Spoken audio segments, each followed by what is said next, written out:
안녕하세요. 형광펜 성경과 함께하는 성경 공부, 오늘은 출애굽기 35장입니다.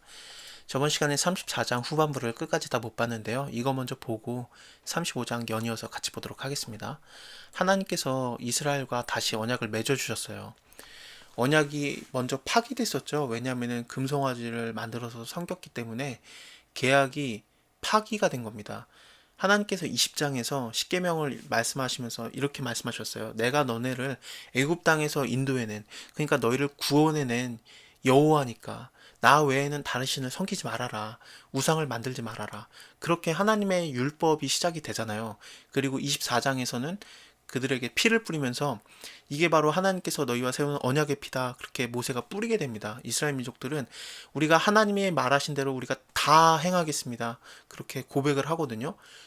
말로 먼저 계약이 맺어진 거예요. 그리고 25장부터 31장까지 모세가 다른 언약들 있잖아요. 하나님께서 하나님을 예배할 때 필요한 언약들 있죠. 20장에서 23장까지는 인간 대 인간으로서 필요한 언약들이었습니다. 그리고 24장에서는 언약의 피가 뿌려지게 되고 25장부터 31장까지는 이제 하나님을 예배할 때 필요한 것들은 뭐고 어떻게 만들어야 되고 그런 율례가 있었어요. 그리고 31장 마지막에 하나님께서 증거판을 만들어 주신 거죠. 계약서를 써 주신 거예요. 근데 32장 보니까 금송아지 만들어 섬기고 있으니까 그 집어던져서 깨져버리잖아요. 왜냐면은 그게 화가 나서 집어던진 게 물론 성경에 보는 대로 맞습니다만 그 계약판이 필요가 없는 거예요. 왜냐하면 계약이 벌써 파기가 됐기 때문에 이스라엘 민족들이 계약을 위반했기 때문에 그렇습니다. 근데 하나님께서 참아주시고 정말 오래 참으시고 인자가 많으신 하나님, 자비가 넘치시는 하나님께서 다시 언약을 세워주시는 겁니다. 모세에게 이렇게 다시 그 판을 써주세요. 언약의 말씀 쉽게 그 판들에 기록하였더라. 하나님께서 직접 하신 겁니다. 이렇게 기록하셨는데 이 증거판이 얼마나 중요해요. 그러니까요. 왜냐하면 계약서예요. 나는 너희 하나님이 되고 너희는 나의 백성이 되고 내가 너네를 구원해냈으니까 내가 명하는 대로 너희가 지켜 행하면 너희가 내 언약 안에 들어오게 되고 이 언약의 말씀 안에 들어오게 되고 나는 너네랑 관계를 맺겠다 그거죠. 그래서 나는 너의 하나님이 되고 나는 너의 왕이 되고 나는 너의 구원자, 인도자 모든 것이 주시는 겁니다. 그렇기 때문에 이 증거판이 너무너무 중요한 겁니다. 이렇게 두 판을 들고 내려오게 돼요. 두 판인 이유도 계약서기 때문에 그럴 가능성이 많아요. 하나는 원본, 하나는 복사본을 만들잖아요. 그래서 서로 나눠갖게 되는데 그래서 두 판일 가능성이 많습니다. 그래서 1계명부터 10계명까지 한 판에 있고 다른 판은 복사본 그럴 가능성이 많아요. 근데 뭐 그림 보면은 한 판에는 하나님과 관련된 1, 2, 3계명 아니면 안식일까지 4계명까지 있고 나머지 판에는 인간과 관련된 계명들 5, 6, 7, 8, 9, 10계명이 이렇게 있잖아요. 살인하지 말라, 간음하지 말라 이런 거요. 모세가 굉장히 무서운 얼굴로 그 두 판을 들고 있고 그리고 뒤에는 막 번개치고 있고 그렇죠. 그거는 그림이고 이렇게 증거의 판이 두 판인 가능성은 아마도 계약을 계속해서 맺으셨기 때문에 문맥상 이게 계약서일 가능성이 많아요. 그래서 두 판인 것 같아요. 물론 확실하지는 않습니다. 음, 모세는 하나님과 계속 말을 하고 있었기 때문에 얼굴에 막 광채가 나고 있었는데 깨닫지 못했어요. 그리고 이스라엘 민족들이 볼 때 막 모세 얼굴에서 광채가 나니까 무서워서 가까이 가지도 못합니다. 나중에 예수님이 변화산 사건 마태복음 17장이었죠. 거기서 얼굴에 막 광채가 나잖아요. 그것을 기억나게 합니다. 그리고 수건으로 막 얼굴을 가릴 정도로 광채가 났던 거죠. 예수님께서 그 죽으시고 부활하신 다음에 요한복음 보면은 수건만 이렇게 하나님 예수님의 얼굴을 가렸던 수건이 이렇게 개어져 있잖아요. 그걸 보고 요한이 그 수건만 보고 일종의 부활하셨구나를 깨닫게 되는 거거든요. 왜냐하면 나사로가 죽은 나사로가 이렇게 나왔을 때 얼굴에 수건으로 가려져 있었잖아요. 그러니까 요한이 그 수건이라는 단어만으로도 통해서 그렇게 예수님의 부활을 직감했던 거거든요. 그게 신학서적에는 그걸 굉장히 자세하게 다루게 되는데요. 이거 예수님하고 다 이렇게 연관이 있는 거예요. 수건으로 가려지게 되고 예수님이 죽으셨을 때 수건으로 얼굴을 가리게 되잖아요. 무덤에는 이것만 남게 되고 부활하신 예수님의 몸은 없고 그랬잖아요. 그렇습니다.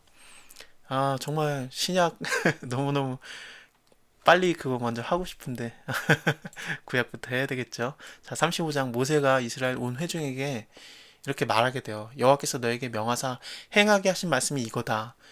일단은 하나님께서 명한 것을 행해야 언약 안에 들어가게 되고 관계가 맺어지게 되기 때문에 이걸 먼저 말하게 되는 겁니다. 뭘 말하냐면요. 안식일을 말하게 돼요. 여세 동안에 일하고 제7일에는 너희에게도 거룩한 날이고 여호와께도 특별한 안식일이니까 그때는 좀 쉬어라. 쉬는 게 어려운 게 아니잖아요. 좀 제발 좀 쉬어라.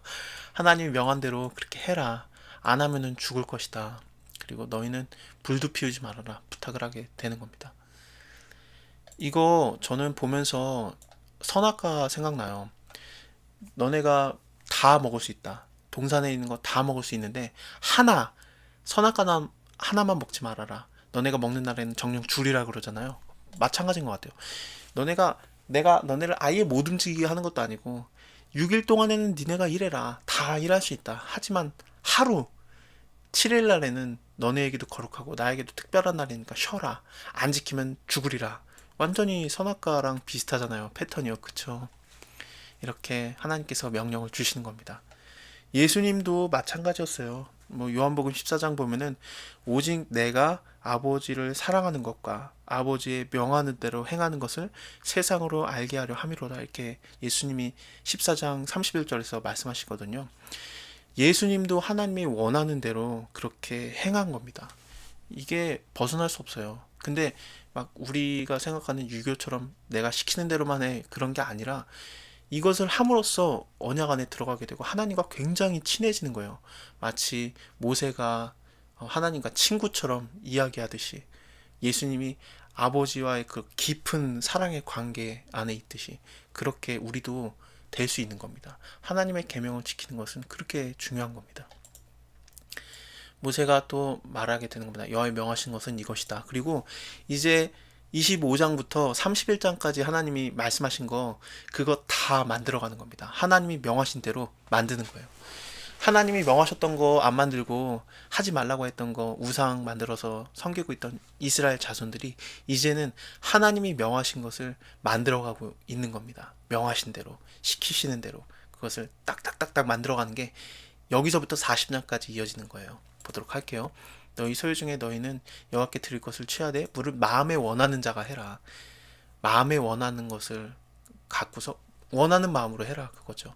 그리고 금과 은과 녹과 그리고 청색, 자색, 홍색, 하늘색, 꽃 배실 이거 기억나시죠? 이걸로 휘장도 만들었고 그 다음에 앙장에 맨 밑에 깔렸던 것도 만들었고 그 다음에 이거에다가 금을 추가하면은 금실을 추가하게 되면 이제 제사장의 옷도 만들고 그렇잖아요.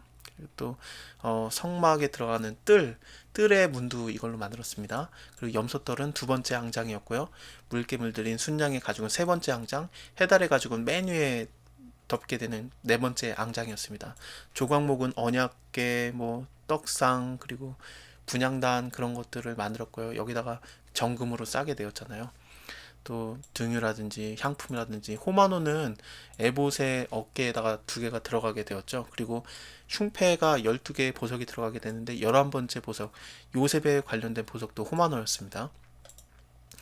이것들 뭔지 어디에 쓰였는지 기억 안 나도 돼요. 하지만 이거 하나님이 이걸로 뭐 만들라고 했었는데 이제 이스라엘 민족들이 드디어 하나님이 말한 대로 하고 있구나. 명한 대로 하고 있구나. 그것만 기억하시면 돼요. 마음에 지혜로운 자가 와서 여호와의 명한 것을 만들어라. 그래서 이거 성막부터 시작해서 뭐 떡상이라든지 뭐 증거계 이것들 다 만들게 하시는 겁니다. 그리고 이스라엘 자손의 온 회중이 모세 앞에 물러갔더니 이제 마음에 감동된 자들이 다 와서 여호와께 드리는 거예요. 가슴에 핀과 귀걸이랑 가락지랑 목걸이 금품을 다 예물로 드리게 되고 또 마음에 슬기로운 여인들은 이것을 실들을 직접 만들게 되고 또 모든 족장들은 보석을 가져오게 되고 12족장이 가져왔기 때문에 이제 12개의 그런 이름들이 다 들어가게 되고 12지파 이름이 다 새겨지게 되는 겁니다. 하나님이 명하신 대로 다 그렇게 즐거이 드리게 돼요.